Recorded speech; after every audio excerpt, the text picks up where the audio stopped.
Good afternoon, everybody. Brian Neubert here again from goldenblack.com, live where else, but at home. It's a rare collared shirt day here in quarantine, and this is once again our goldenblack.com Daily Quarantine Simulcast. As you know by now, if you're a regular viewer of the show, and I know our fan base is growing exponentially by the day here.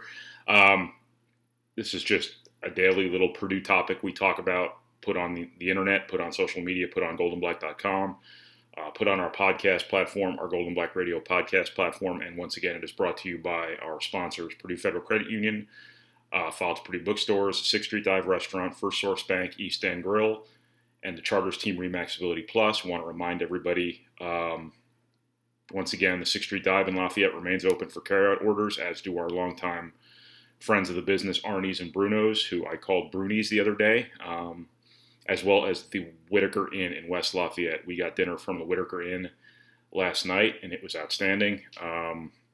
Caesar salad with chicken for me, fish and chips for my wife and daughter. Everyone enjoyed it very much. So please keep Arnie's, Bruno's, and the Whitaker Inn in West Lafayette in mind if you want to support local businesses or if you just want some damn good food, which who among us does not like damn good food?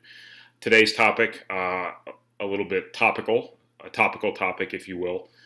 Purdue got a football verbal commitment yesterday from Tristan Cox, a linebacker from Pulaski County, Kentucky.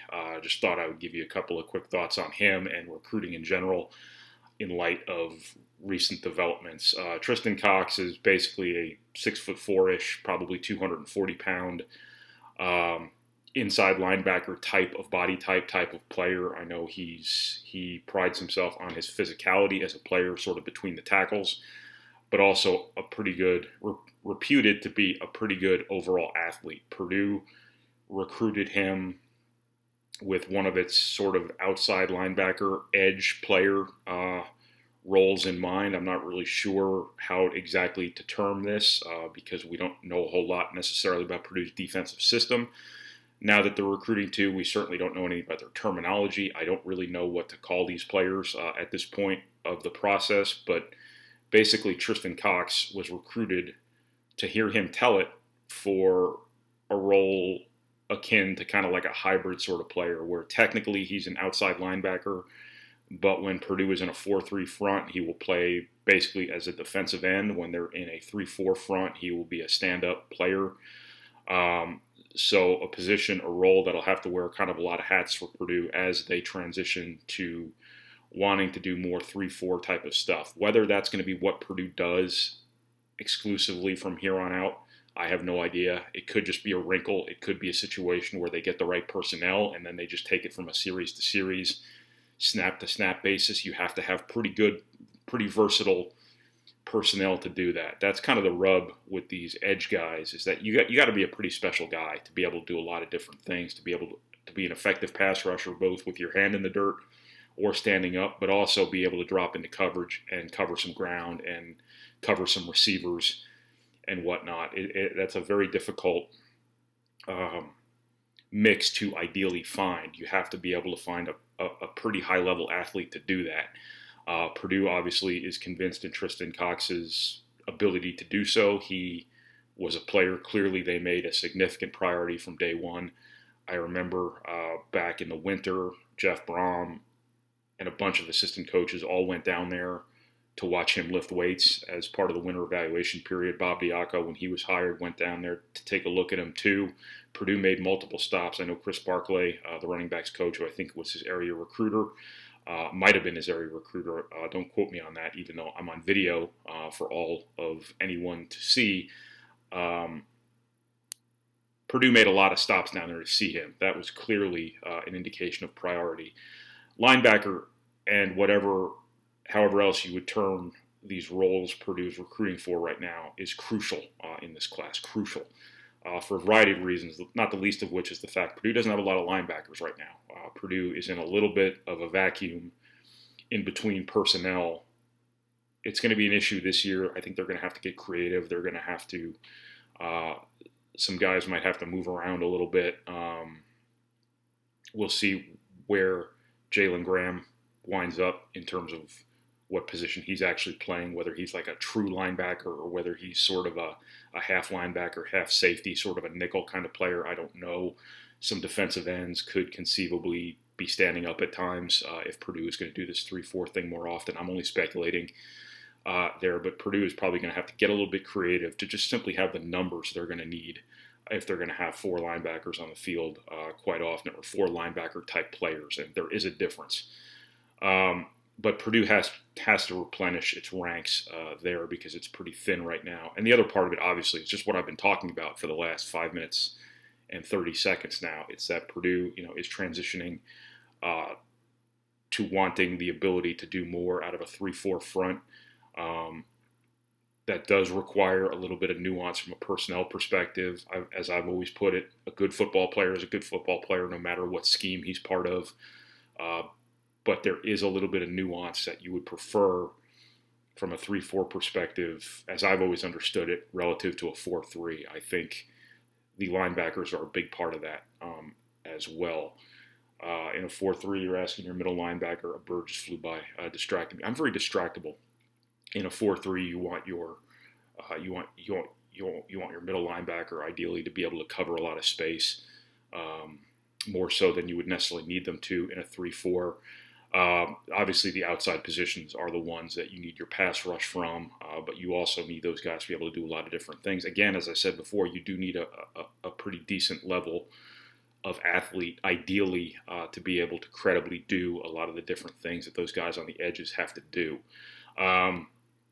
So it's really important here, if Purdue's really committed to this 3-4, which every indication is they are, they get some personnel that's a little bit more compatible to the 3-4, but also some versatility in terms of their ability to operate in both a 3-4 and a 4-3. I think the nose tackle position is going to be one that Purdue is going to need to find somebody at moving forward to make the 3-4 as effective as it can be. You'd ideally love to have that big space-eating physical presence over the center in that 3-4. Again, I don't know what Purdue necessarily is doing structurally. I don't know if they do it any differently than what my preconceived notion of a 3-4 is, but I think ideally you would love to have that big sort of Ted Washington nose tackle.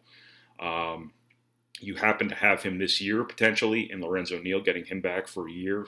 I think he's kind of the prototype. He's that guy, that big 320-pound guy with a little bit of quickness to him, a little bit of explosiveness, a lot of ability to occupy blockers, a lot of ability to blow up the middle of an offensive line right off the snap. But you have him for 1 year. And if you're committed to this moving forward, you have to find another guy. And the rub there is that guy is not easy to find, because that 320-pounder with explosiveness and quickness and power is hard to find, really hard to find. And the ones that are evident to people, Alabama is probably going to be interested in that player, thus making him relatively difficult for a place like Purdue to get. Purdue obviously got Lorenzo Neal many years ago. I think Lorenzo Neal has become a better player than his recruiting interest at that time had suggested he would be. Replacing him will be difficult. But I think that's one of the personnel angles Purdue kind of needs to look at moving forward now as well. But Tristan Cox obviously is your first indication of Purdue landing personnel with the 3-4 in mind. I think he's also your first indication of what effect that all that's going on right now in terms of everything, the world kind of stopping here for a little while, what impact that's going to have on the recruiting process. Because Tristan Cox admitted yesterday that he did this earlier than he anticipated doing it, because these guys, their spring visits are getting wiped out. There are no spring visits. You can't make any. And that's typically a pretty important part of the process. So I've kind of wondered if there wouldn't be a rash of kind of like to hell with it commitments, where guys are like, look, I can't make any visits. I don't know what's happening in June even at this point. Here are the schools that have been with me from day one. Of those, here's who I've liked the best. Why the hell should I wait? And that's exactly the approach it sounds like Tristan Cox took, where I think Purdue was the leader from the outset here. He couldn't go visit other places to give them opportunities to unseat Purdue as his leader.